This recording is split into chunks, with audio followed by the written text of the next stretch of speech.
Assalamualaikum warahmatullahi wabarakatuh. Salam sejahtera buat kita semuanya. Jumpa kembali bersama channel kami, channel mekanik di sini. Channelnya Bengkel Kamuning Motor. Satu keluhan dari unit Honda Beat Fi starter yang sudah halus. Ini ada bunyi kasar ketika di stasioner. Terus juga ketika di tanjakan atau ada beban. Bunyi krotok-krotok kayak gitu ya.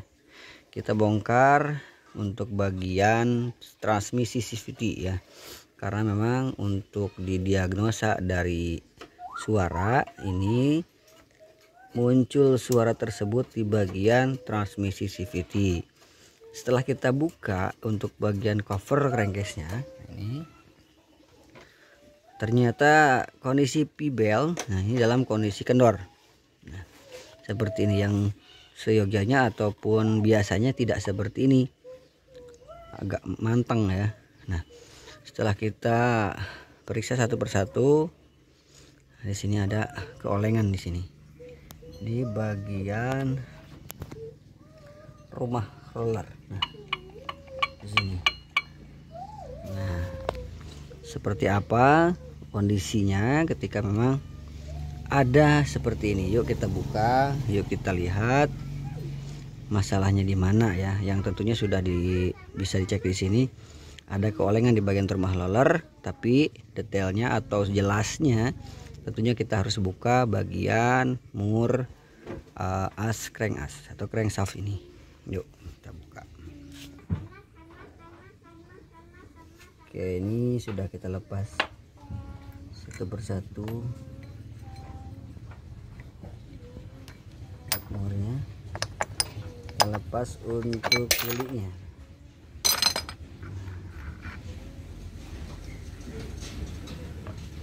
Oke, jika kita sudah tarik seperti ini, kita lihat tingkat keolengannya. Nah, kita lepas dulu ini. Nah teman-teman, ini juga sudah aus untuk bagian kolarnya. Oke, kita lepas dulu. Oke, kolarnya pun seperti itu teman-teman, bubuk. Nah, rollernya hancur.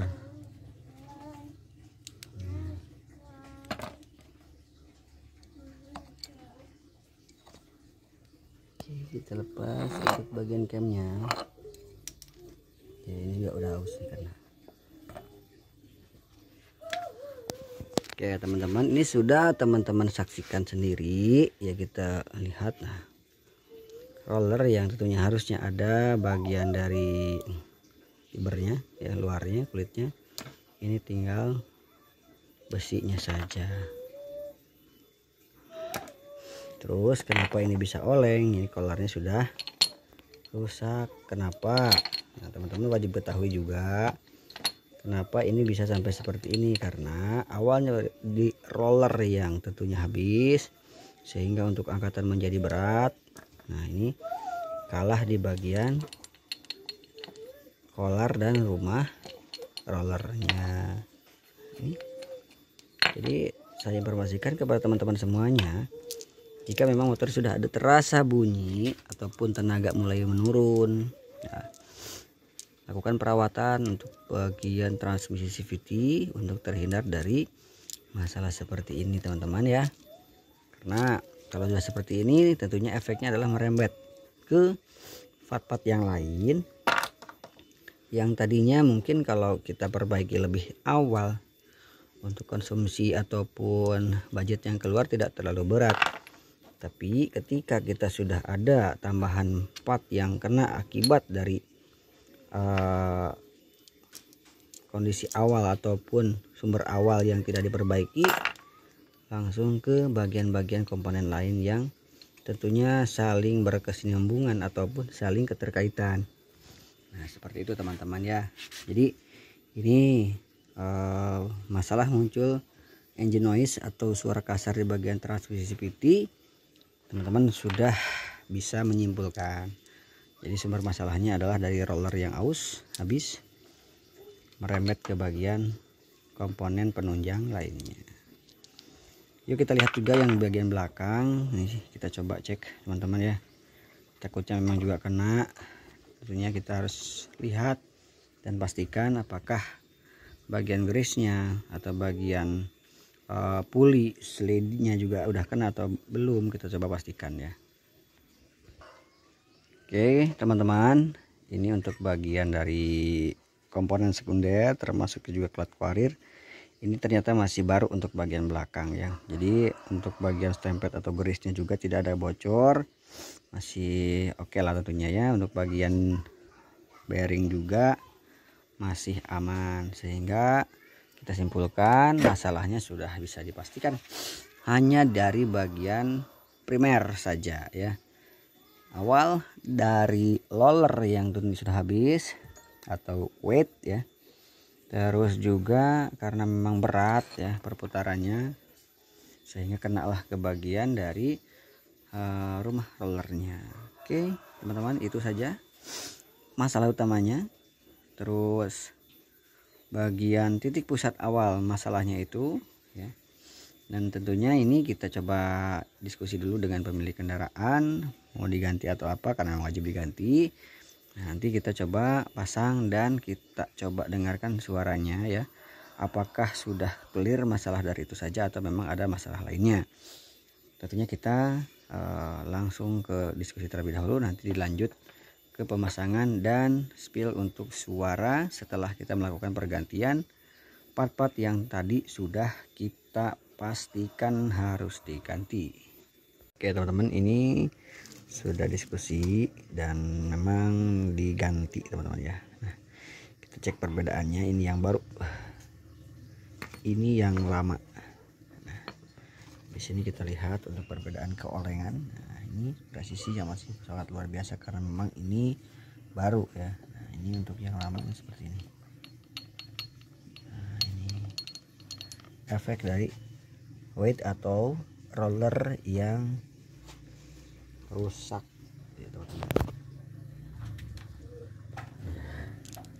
Ini tinggal isinya saja. Nah, ini yang bagus untuk bagian weight pun ya seperti ini. Nah, ada ininya, kita lihat bandingkan. Nah, ini yang ini sudah tidak ada fibernya. Nah, seperti ini. Oke ya, jangan sampai seperti itu teman-teman. Tetap diperiksa kondisi motor teman-teman. Oke, kita pasang teman-teman. Kondisinya sudah terpasang untuk bagian roller. Kita tinggal masukin ke bagian yuk pasang.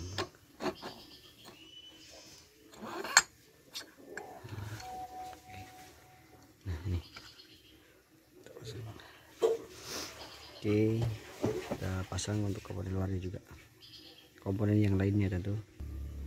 Oke, ini sudah terpasang teman-teman ya untuk bagian rumah kopling, rumah roller maaf, terus bagian roller yang lain juga sudah terpasang. Kita coba nyalakan terlebih dahulu untuk unit motornya.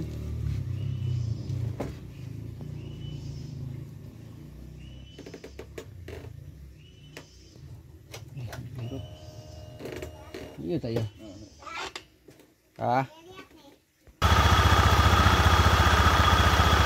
Ini sudah nyala.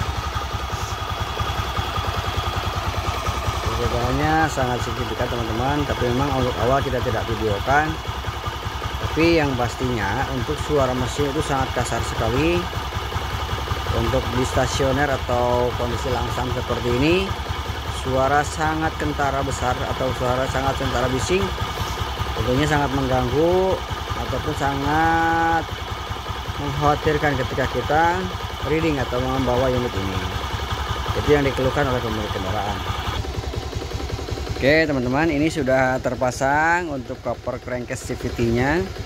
Tentunya suara yang sangat kasar diakibatkan dari tadi komponen roller dan rumah roller, terus kolarnya juga yang sudah aus. Nah, suara yang dikombinasikan oleh beberapa alat tersebut atau komponen tersebut yang tentunya suara bikin owner menjadi panik tentunya. Nah, ini sudah kita ganti, sudah kita perbaiki, dan suaranya sudah kembali normal ya. Baik teman-teman, ini sebatas informasi buat teman-teman semuanya ya, jangan sampai seperti itu. Minimal 3 bulan sekali untuk melakukan perawatan atau servis berkala bagian transmisi CVT maupun juga bagian FI apapun itu, minimal 3 bulan sekali, maksimal 6 bulan sekali untuk bagian transmisi CVT diperbaiki ataupun diperiksa ya. Oke, ini sebatas informasi dan kita belajar bersama, berbagi ilmu dan berbagi pengalaman. Yang baiknya silahkan teman-teman ambil, yang tentunya kurang berkenan atau kurang bagusnya dibuang saja. Oke, itu saja yang tentunya bisa kami sampaikan dalam video kali ini. Mudah-mudahan bermanfaat dan mudah-mudahan ada faedahnya. Sampai jumpa di video kami yang selanjutnya. Billahi taufiq wal hidayah. Wassalamualaikum warahmatullahi wabarakatuh.